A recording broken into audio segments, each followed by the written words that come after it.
+2 ସେକେଣ୍ଡର ଏମାଇଲ୍ ଓଡ଼ିଆର ଯୋଦ୍ଧାମାନେ ବାର୍ତ୍ତା କବିତାରୁ ପରୀକ୍ଷାରେ ଲଙ୍ଗ କ୍ୱେଶ୍ଚେନ୍ ତୁମ ବହିର ଅଭ୍ୟାସ ପ୍ରଶ୍ନାବଳୀରୁ ଆସୁ କି ପ୍ରଶ୍ନର ଶବ୍ଦକୁ ଅଳ୍ପ ପରିବର୍ତ୍ତନ କରି ଆସୁ, ଏକ୍ସାମିନର ତୁମ ଏନ୍ସରରେ ଗୋଟିଏ ଜିନିଷ ହିଁ ଖୋଜୁଥାଏ। ତେଣୁ ଯଦି ମୁଁ ଦେଇଥିବା ଏହି ଗୋଟିଏ ମାଷ୍ଟର ଏନ୍ସର ଠିକ୍ ଷ୍ଟ୍ରକ୍ଚରରେ ଲେଖ, ଫୁଲ୍ ମାର୍କ ଆସିବାକୁ କେହି ବି ଅଟକେଇ ପାରିବେ ନାହିଁ। କିନ୍ତୁ ଗୋଟେ ଭୁଲ ଅଛି, ଅଧିକାଂଶ ଛାତ୍ର ଠିକ୍ କଥା ଲେଖି ମଧ୍ୟ ଫୁଲ୍ ମାର୍କ ପାଉନାହାନ୍ତି। କାହିଁକି ନା ଏକ୍ସାମିନର କ'ଣ ଲେଖିଲ ଦେଖେ ନାହିଁ, କିପରି ଲେଖିଲ, କେଉଁ ଷ୍ଟ୍ରକ୍ଚରରେ ଲେଖିଲ ସେଇଟା ହିଁ ଦେଖେ। ଏହି ଭିଡ଼ିଓରେ ମୁଁ ସେହି ଆନ୍ସର ଦେଉଛି ଯାହା 5ଟି ପ୍ରଶ୍ନକୁ ଏକାଠି କଭର କରେ ଏବଂ ଶେଷ ଗୋଟେ ମିନିଟରେ ଏମିତି ଗୋଟେ ଏକ୍ସାମିନର ଲକିଂ ଟ୍ରିକ୍ ଅଛି ଯାହା ମିସ୍ କଲେ ତୁମେ ପରେ ପସ୍ତେଇ ପାର। ତେଣୁ ଭିଡ଼ିଓକୁ ଆଦୌ ସ୍କିପ୍ ନ କରି ଶେଷ ପର୍ଯ୍ୟନ୍ତ ଦେଖିବାକୁ ଚେଷ୍ଟା କର। ବାର୍ତ୍ତା କବିତାର କବି ହେଲେ ସଚ୍ଚିଦାନନ୍ଦ ରାଉତରାୟ। ଏହି ବିଷୟର ଯେକୌଣସି ପ୍ରଶ୍ନ ଆସୁନା କାହିଁକି, ପ୍ରଥମେ ତୁମେ ଏକ୍ସାମିନରକୁ ଇମ୍ପ୍ରେସ କଲା ଭଳି ଏମିତି ଗୋଟେ ଇଣ୍ଟ୍ରୋଡକ୍ସନ ତୁମେ ଲେଖିବ ଯାହାକି ଏକ୍ସାମିନର 100% ଇମ୍ପ୍ରେସ ହେବ। ଆଉ ୱାନ୍ସ ଏକ୍ସାମିନର 100% ଇମ୍ପ୍ରେସ ହେଲା ପରେ ସେ ଫୁଲ୍ ମାର୍କ ଦେବା ପାଇଁ ପିଲେ ବାଧ୍ୟ ହୋଇଯିବ। ତେଣୁ ପ୍ରଥମେ ତୁମକୁ ଏହିଭଳି ଇଣ୍ଟ୍ରୋଡକ୍ସନ ଲେଖିବା ପାଇଁ ପଡ଼ିବ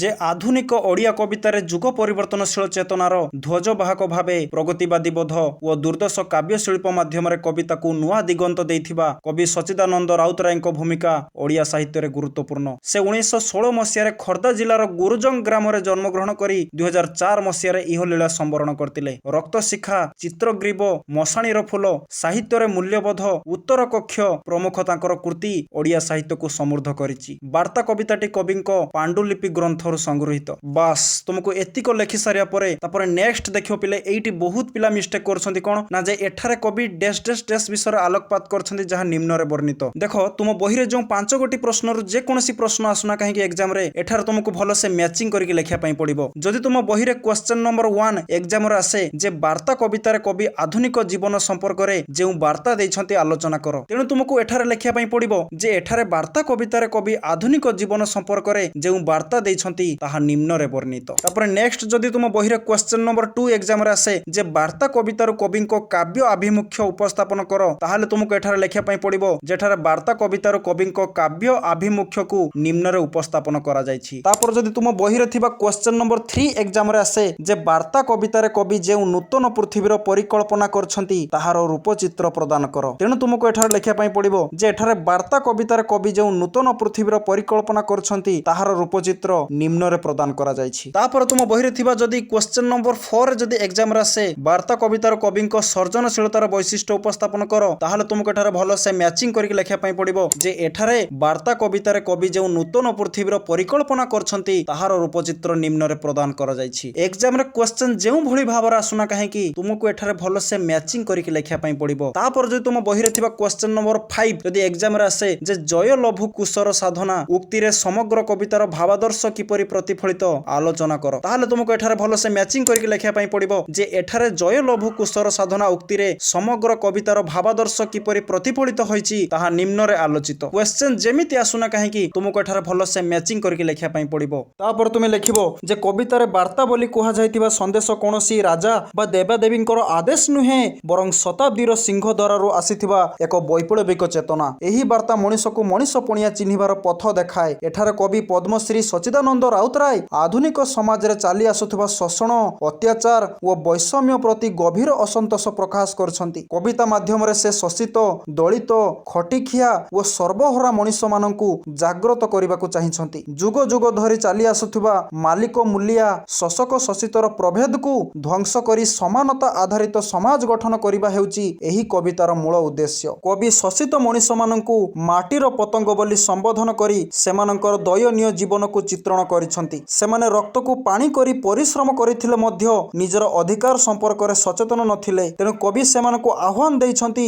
ଦାସତ୍ୱ ଭାବକୁ ତ୍ୟାଗ କର, ଲୌହ ଶୃଙ୍ଖଳକୁ ଭାଙ୍ଗ ଓ ନିଜ ଅଧିକାରକୁ ଛଡ଼ାଇ ଆଣ। ହେ ରୁଦ୍ର ଭୈରବ, ଦଗ୍ଧ ହୁଅ, ଭସ୍ମ ହୁଅ ପରି ପ୍ରତୀକାତ୍ମକ ପଦାବଳୀ ମାଧ୍ୟମରେ କବି ଶୋଷିତ ମଣିଷଙ୍କ ମନରେ ବୈପ୍ଳବିକ ଆତ୍ମପ୍ରତ୍ୟୟ ସୃଷ୍ଟି କରିଛନ୍ତି। କବିଙ୍କ ମତରେ ଏହି ଭସ୍ମରୁ ଉଦୟ ହେବ ଜ୍ଞାନାଲୋକ ଯାହା ମଣିଷକୁ ନିଜର ଅଧିକାର ଓ କର୍ତ୍ତବ୍ୟ ବୁଝେଇବ। ଜୟ ଜୟ ଲଭୁ କୁଶର ସାଧନା ଉକ୍ତି ମାଧ୍ୟମରେ କବି ବଳିଦାନ ଓ ସଂଗ୍ରାମର ମହତ୍ତ୍ୱକୁ ପ୍ରତୀକାତ୍ମକ ଭାବରେ ଦର୍ଶାଇଛନ୍ତି। ଯେପରି ଯୀଶୁଙ୍କ ବଳିଦାନ ବ୍ୟର୍ଥ ଯାଇନଥିଲା, ସେହିପରି ଶୋଷିତ ମଣିଷଙ୍କ ସଂଗ୍ରାମ ମଧ୍ୟ ଏକ ନୂତନ ଶୋଷଣମୁକ୍ତ ଓ ସମାନତାପୂର୍ଣ୍ଣ ପୃଥିବୀର ସୃଷ୍ଟି କରିବ। ବାର୍ତ୍ତା କବିତା ହେଉଛି ଶୋଷିତ ମଣିଷଙ୍କ ପାଇଁ ଜାଗରଣର ଘଣ୍ଟା ଧ୍ୱନି, ବୈପ୍ଳବିକ ଚେତନାର ପ୍ରକାଶ ଓ ସାମ୍ୟବାଦୀ ସମାଜ ଗଠନର ସ୍ୱପ୍ନ।